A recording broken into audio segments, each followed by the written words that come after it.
নমস্কার বন্ধুরা, চায়া দত্ত রান্নাঘরে সবাইকে স্বাগত। আজকে আবার একটা নতুন রেসিপি নিয়ে এসেছি গাজরের। আজ আমরা গাজরের বরফি করে আপনাদের দেখাবো। এখানে আমি 500 গ্রাম গাজর নিয়েছি। গাজরগুলোকে আমরা ধুয়ে খুব সুন্দরভাবে ছিলে নিয়েছি। আমরা গাজরগুলোকে ছোট ছোট টুকরো করে নিয়েছি। মিক্সিতে এবার আমরা পেস্ট করে নেব। দেখুন, গাজরটাকে আমরা মিক্সিতে পেস্ট করে নিয়েছি। চলুন দেখাই কিভাবে বসাই। কড়াইয়ে আমরা 1 চামচ ঘি দিয়ে দিচ্ছি। দেখুন, ঘিটা আমাদের গলে গেছে। এবার গাজরটা আমরা ঢেলে দিচ্ছি। গাজরের পেস্টটাকে আমরা কড়াইয়ের ঘিয়ের মধ্যে আমরা সুন্দর করে ভেজে নেব, যাতে গাজরের একটা গন্ধ ছাড়ে, সেটা যেন না ছাড়ে। আমরা গাজরের রস শুকানো অবধি ওয়েট করব। গাজরের জলটা শুকিয়ে গেছে। এবার আমরা দেব চিনি।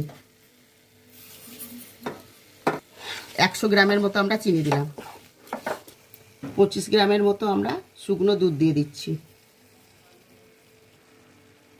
ভালো করে নাড়াচাড়া করে আমরা নামাবো। আমরা এবার দিয়ে দেবো কিছু কাজুকে আমরা ভেঙে নিয়েছি, সেটাকে দিয়ে দেবো। দেখুন, আমাদের প্রায় হয়ে এসেছে। এবার দিচ্ছি আমি এলাচের গুঁড়ো। দেখুন, একেবারে রেডি।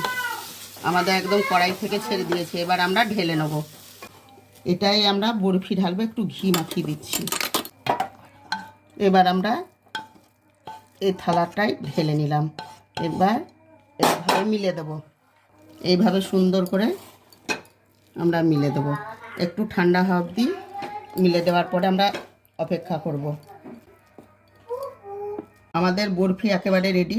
দেখুন, আমরা কাটছি।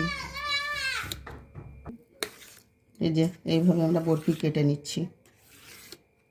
দেখুন কত সুন্দর আমাদের বরফি হয়ে গেছে, একেবারে রেডি। একটু ঠান্ডা করার পরে কত সুন্দর পিস পিস হয়ে উঠছে। দেখুন, আমরা কেটে নিয়েছি। আপনারা এভাবে খাবেন আর আমার পাশে থাকবেন। প্রথম থেকে শেষ অবধি ভিডিওটা দেখবেন। একটা লাইক, কমেন্ট ও শেয়ার করবেন।